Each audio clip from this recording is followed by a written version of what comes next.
राजधानी दिल्ली और दो बिहारी चुनावी मैदान में एक दूसरे के खिलाफ। लंबे इंतजार के बाद कांग्रेस ने दिल्ली की 3 सीटों पर अपने प्रत्याशी के नाम का ऐलान कर दिया है। सबकी नजर अब दिल्ली की उत्तर पूर्वी सीट पर है। इस सीट पर इस बार का मुकाबला जबरदस्त होने वाला है और अब कन्हैया कुमार 2 बार के सांसद रहे और सिनेमा स्टार मनोज तिवारी को सीधी चुनौती देंगे। ऐसे में ये कहना गलत नहीं होगा कि केवल दिल्ली ही नहीं बल्कि देश भर की नजरें इस हाई प्रोफाइल सीट पर रहने वाली है। अब ये समझने की कोशिश करते हैं कि दिल्ली में मनोज तिवारी वर्सेस कन्हैया कुमार का मुकाबला क्यों है अहम।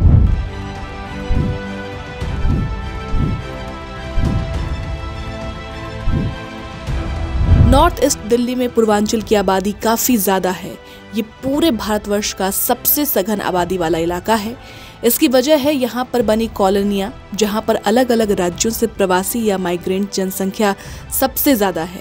इसी इलाके में बुराड़ी, करावल नगर, सीमापुरी, गोकुलपुरी जैसे क्षेत्र आते हैं, जहाँ सैकड़ों की तादाद में अनऑथराइज्ड कॉलोनियां हैं। इनमें न सिर्फ बिहार बल्कि उत्तर प्रदेश और हरियाणा से आकर काम करने वाली बड़ी आबादी रहती है।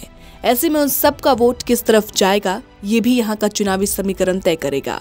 और दिल्ली का सबसे ज्यादा सांप्रदायिक ध्रुवीकरण वाला इलाका है north east Delhi. North east Delhi 2020 में हुए सांप्रदायिक दंगों की वजह से पूरी दुनिया में जाना जाता है। उन दंगों के बाद इस इलाके में धार्मिक ध्रुवीकरण बहुत ज्यादा देखने को मिला। इस लोकसभा क्षेत्र में सिलमपुर, मुस्तफाबाद, बाबरपुर और करावल नगर जैसे क्षेत्र आते हैं, जहां मुस्लिम आबादी काफी ज्यादा है। पूरे लोकसभा क्षेत्र में वोटरों के लिहाज से 21% वोटर मुस्लिम समुदाय से आते हैं। इसलिए संभावना यही है कि इस बार के चुनाव में भी धार्मिक ध्रुवीकरण का मुद्दा काफी जोर पकड़ सकता है। सबसे खास बात यह है कि इस सीट पर 2 स्टार के बीच रोचक जंग होने वाली है। मनोज तिवारी, जो कि नॉर्थ ईस्ट दिल्ली से बीजेपी के उम्मीदवार हैं और इस इलाके से लगातार 2 बार सांसद रह चुके हैं, उनकी इस इलाके में अच्छी खासी पकड़ मानी जाती है। नेता के तौर पर वो लोकप्रिय हो ना हो, लेकिन अभिनेता और गायक के तौर पर उनकी फैन फॉलोइंग का कोई जवाब नहीं है। जबकि कन्हैया कुमार के स्टार छवि अलग किस्म की है। बतौर जवाहरलाल नेहरू यूनिवर्सिटी छात्र संघ प्रेसिडेंट वो रातों रात स्टार बन गए थे। उनके भाषणों के जरिए उनकी लोकप्रियता एक अलग स्तर तक पहुंच गई। कन्हैया कुमार राहुल गांधी की दोनों भारत जोड़ो यात्रा में काफी सक्रिय रहे। लगातार उन यात्राओं की योजना बनाना और युवाओं को साथ जोड़ने में उनकी अहम भूमिका रही है। वहीं मनोज तिवारी की अहमियत इस बात से पता चलती है कि दिल्ली के 7 सीटों में से सिर्फ एक मौजूदा सांसद को टिकट दिया गया और वो मनोज तिवारी हैं।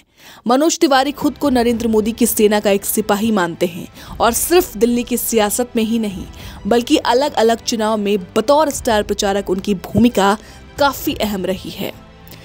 फिलहाल एक बात तो तय है, नॉर्थ ईस्ट दिल्ली के नतीजे चाहे जो भी हों, ये आने वाले दिनों में देश की राजधानी की राजनीति की दिशा जरूर तय करेगा।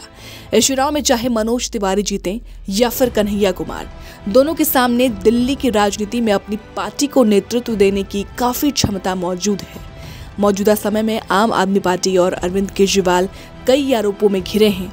ऐसे में यहाँ से जो भी जीतेगा उसे उनकी पार्टी दिल्ली के भविष्य के तौर पर प्रोजेक्ट कर सकती है। कुल मिलाकर दिल्ली की उत्तर पूर्वी सीट पर जबरदस्त मुकाबला देखने को मिलने वाला है। ब्यूरो रिपोर्ट, विस्तार न्यूज, दिल्ली।